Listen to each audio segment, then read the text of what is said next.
Welcome back to our regularly scheduled programming. I'm Andrew and this is Watch the West. Today we are reviewing an insane value from Addiesdive, although this same watch is available from Steeldive as well. This is often overlooked for the 1970 diver, the Willard homage made by these same brands. Not only is the size better for us smaller wristed folks, it's an excellent entry to pilot watches. The specs are great, but the biggest pro here is the price. It's an $80 watch all year and goes as low as $65 on sale. This is the unbranded black version. It also comes branded and with a blue or green dial. The branded version has a signed crown and case back, whereas this one is sterile. We've got sapphire crystal, old reliable NH35 movement, and a solid steel bracelet and case construction here for those specs. Very wearable dimensions, if a bit generic. We have a diameter of 39 millimeters, a lug to lug of 49 millimeters, and a thickness of 12 millimeters with the Seiko NH35 movement.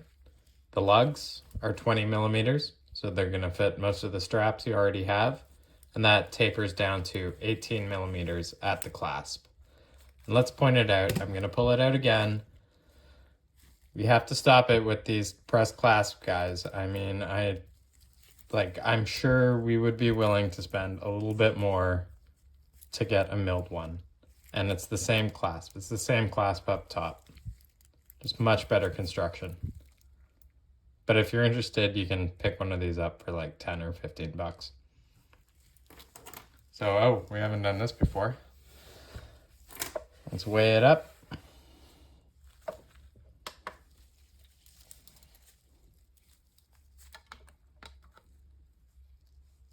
And we're looking at 141.5 grams with all of the links in the bracelet.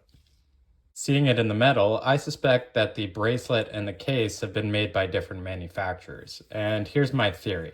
I think that the people behind the brands Addiesdive, Steeldive, and hilariously Tudix, well, they split their design costs and then they pool their resources when they're buying components. So they're well over minimum order quantities. They're getting quite a good price.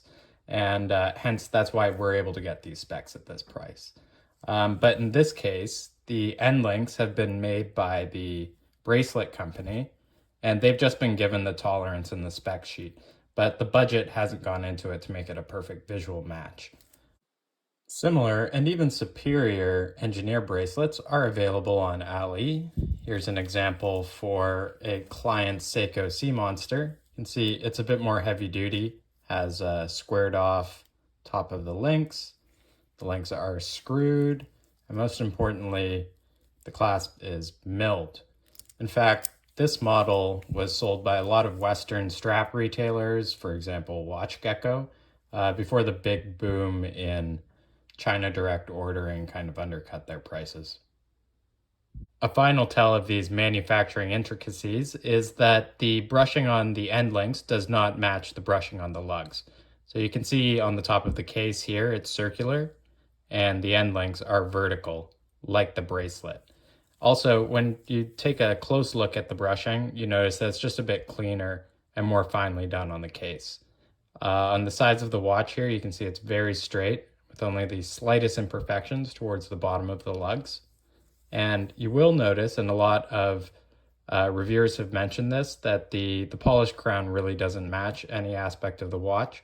And honestly, I think that is just another cost-saving measure that's been done in the manufacturing process. So if they're using these for multiple different brands, it's going to be a lot easier to engrave those logos on a polished surface. The crystal is sapphire with a wee bit of anti-reflective coating inside. These are the newer sword hands, which I much prefer to the circumcised hour hand of the older version. The second hand is not Lume, though that is fairly standard and in fact was the norm historically. Overall, it's a very nice wearing watch with enough curvature to the lugs that it will really fit a variety of wrists. You're going to have to take my word for it at this point, but the lugs, they're not quite as thin as the San Martin Pilot, but they're not quite as chunky as the Tandorio. And that brings us to the biggest downside of the watch, which is the lume. And in fact, it's not the strength, but it's the color. Great lume all around, especially as we have some ambient light in here. The Addiesdive is on the left, and on the right we have the Matic from last week. You can see the Addiesdive is actually a bit brighter, and that's mainly because there's more lume, but also the green lume will always be a little bit brighter and a little bit longer lasting than the BGW9 blue lume, but you will have a very noticeable green tinge. Problem is, they overdid the lume and ended up with these very dark green numerals. I'm not a fan of date windows any day, and this draws way too much attention to those contrasting colors. I intended to mod this dial from the get-go, so it wasn't a problem. And I did want to film the whole process, do the whole 9 yards, but this video really needs to get out. And that's because there's been some drama in the past couple days amongst the affordable watch reviewing community. And as ridiculous as that sounds, bullshit spreads really fast in a small pond. Work in process, but come on, Starry Night, that's kind of fun, eh? Not an everyday piece for sure, but great for a date if you're going to the art gallery. I'm going to leave with a plug for our Chinese watches over on Reddit. Our moderators channel was the most recently one targeted, and you're going to get your answers answered better there.